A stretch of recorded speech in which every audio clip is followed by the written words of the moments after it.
पंकज का कॉलेज में पहला दिन था। कॉलेज के सभी बच्चों की रैगिंग हो रही थी। पंकज की भी बारी आई तो वरुण नाम के एक लड़के ने कहा, हाँ भाई, मुझे पता चला है तू किसी भी चीज से नहीं डरता।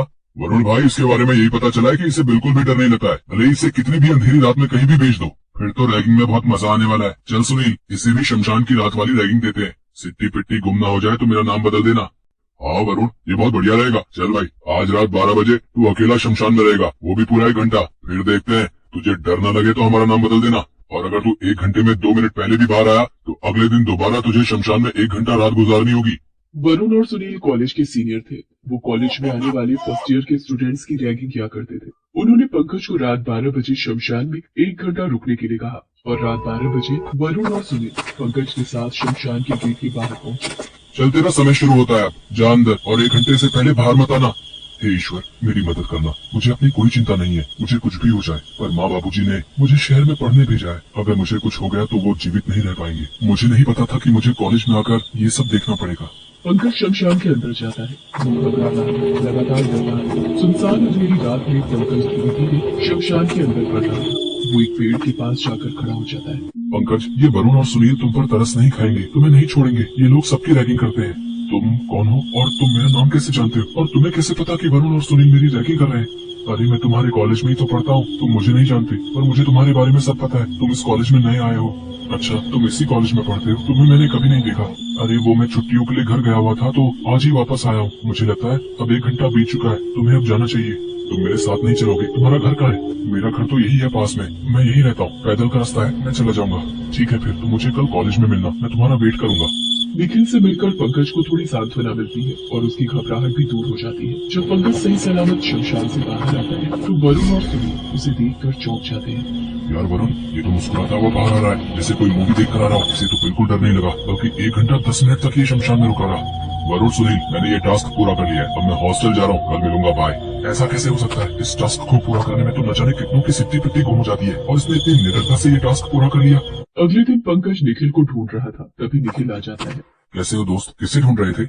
मैं तुम्हें ही ढूंढ रहा था। कल रात के लिए शुक्रिया दोस्त, अगर तुम ना होते तो मैं डर के मारे मर ही जाता। ये मरने की बातें मत किया करो, अपनी जिंदगी को खुशी से जियो और तुम्हारे माता पिता का सपना पूरा करो। अच्छा, मैं चलता हूँ, शर्मा सर का लेक्चर अटेंड करना है, नहीं तो फिर से पीछे पड़ जाएंगे। अरे रुको तो, मैं भी तुम्हारे साथ चलता हूँ। चला गया। चलो, शर्मा सर का लेक्चर तो मुझे भी अटेंड करना है, दोबारा वही मिलूंगा। एक वही तो पूरे कॉलेज में मेरा दोस्त बना है, जो मेरे से अच्छे से बात करता है, जिसे मैं जानता हूँ। शर्मा सर ने तो लेक्चर शुरू भी कर दिया, पर निखिल पूरी क्लास में कहीं नजर नहीं आ रहा है। वो क्लास से गायब हो गया। क्या बात है पंकज, कहाँ ध्यान है तुम्हारा? क्लास में ध्यान नहीं देना तो क्लास से बाहर चले जाओ। नहीं सर, मैं तो बस यूं ही, सॉरी सर। ऐसा कहकर पंकज क्लास से बाहर आ जाता है। तभी वहाँ निखिल आ जाता है। क्या हुआ? सर ने क्लास से बाहर भेज दिया? उन्होंने मुझे भी क्लास से बाहर भेज दिया। चल कैंटीन में चलते हैं। पंकज निखिल के साथ कैंटीन में चला जाता है। तभी वहाँ वरुण और सुनील आ जाते हैं। पंकज तुम बैठो, मैं समोसे लेकर आता हूँ। और भाई पंकज, आज की रात पिकनिक पर चले, उसी शमशान में। उस दिन तो ये जैसे तैसे चला गया, पर अब नहीं जाएगा। नहीं, मुझे डर नहीं लगता, अब तो निखिल भी मेरे साथ है। कौन? निखिल? वरुण, जल्दी आ, मेहता सर बुला रहे हैं। निखिल, ये वरुण तुम्हारा नाम सुनकर घबरा क्यों गया? छोड़ना, चल तू ये समोसा खा। पंकज क्या बात है, 2 समोसे लाइक में खा लेता हूँ। अरे ये तो तुम्हें दिखाई नहीं दे रहा, निखिल तुम्हारा समोसा खा लिया इसने। निखिल कहाँ गया? किससे बात कर रहा है और किसका समोसा खा गया मैं? सॉरी यार, कोई आने वाला था क्या? तुमने निखिल को नहीं देखा? अभी यही तो बैठा था। निखिल? कौन निखिल? यहाँ तो कोई नहीं बैठा था। सुबह सुबह सपना देख रहे हो क्या? निखिल मेरा दोस्त जो हमारी क्लास में पढ़ता है। कल जब वरुण और सुनील ने मुझे शमशान में भेजा था तो उसे भी वही टास्क मिला था, तभी से हम दोनों दोस्त बन गए हैं। तुम निखिल को कैसे जानते हो? तुम उसे कहाँ मिले? मैं तो उससे रोज मिलता हूँ, अभी भी वो मेरे साथ यहाँ पर था, अभी आ जाएगा। निखिल अब कभी वापस नहीं आएगा, आओ मेरे साथ आओ। चपरासी पंकज को अपने घर ले जाता है। वो सामने दीवार पर तस्वीर देखो, मेरा बेटा निखिल 2 साल पहले मर चुका है, तो वो तुम्हें कैसे मिल सकता है? निखिल मर चुका है तो फिर?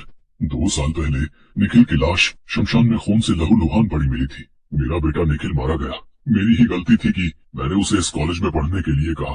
बाबा, निखिल की आत्मा ने मुझसे बात की है, मेरा यकीन करो। मेरा निखिल अपने लिए इंसाफ मांग रहा है, शायद इसीलिए ही वो तुमसे मिला। पंकज चपरासी की बातों को सुनकर परेशान हो रहा था। न जाने कब रात के 11 बज गए और वो अकेला ही चलता हुआ उस शमशान में आ गया। मैं शमशान में कैसे आ गया? मैं तो हॉस्टल की तरफ जा रहा था। आओ पंकज मेरे दोस्त, मुझे पता है बाबा ने तुम्हें सब सच बता दिया है। तुम मेरे पीछे क्यों पड़े हो? निखिल, तुम्हें मुझसे क्या चाहिए? बदला, तुम मुझे इंसाफ दिलवाओगे, वरुण और सुनील को सजा दिलवाकर। मैं कुछ समझा नहीं, उन दोनों ने तुम्हारे साथ क्या किया? आज से 2 साल पहले मैं और मेरे बाबा बहुत खुश थे कि मुझे इस कॉलेज में दाखिला मिल गया। एक दिन मैं कॉलेज से घर की ओर जा रहा था। रात के 12 बजे का वक्त था। तभी मुझे शमशान में से कुछ आवाजें सुनाई दी। मुझे छोड़ दो, मुझे जाने दो, मैं गरीब हूँ, लाचार हूँ। ये पकड़ सुनी, लड़की भागने न पाए। मुझे बचा लो भैया, ये लोग मेरे साथ जबरदस्ती कर रहे हैं। वरुण, सुनील, छोड़ दो लड़की को, वरना मुझसे बुरा कोई नहीं होगा। निखिल अकेला था। वरुण और सुनील उस पर भारी पड़ रहे थे। अचानक सुनील पीछे से निखिल के सिर पर डंडे से वार करता है। बहन तुम जाओ, भागो, अपनी जान बचाओ, प्लीज जाओ बहन। वो तो बचकर भाग गई, तू नहीं बचेगा। सुनील, इसे जिंदा छोड़ना खतरे से खाली नहीं है। निखिल चीखता रह जाता है। वरुण उसके पेट में लगातार चाकू मारता जाता है। कुछ देर बाद निखिल की चीखें सुनसान शमशान की अंधेरी रात में ठंडी पड़ जाती है। मुझे उन दोनों से सिर्फ तुम ही इंसाफ दिलवा सकते हो पंकज। मैं तुम्हें इंसाफ जरूर दिलवाऊंगा, ये मेरा वादा है। पंकज निखिल के पिता के साथ मिलकर उस लड़की को ढूंढता है और पुलिस में केस दोबारा खुलवाता है। लड़की के बयान पर पुलिस वरुण और सुनील को गिरफ्तार कर लेती है, पर रात में वो दोनों जेल से भाग जाते हैं और भागते हुए वो उसी शमशान में पहुंच जाते हैं। आखिर तुम आ ही गए, अब यहाँ से जिंदा नहीं लौट पाओगे।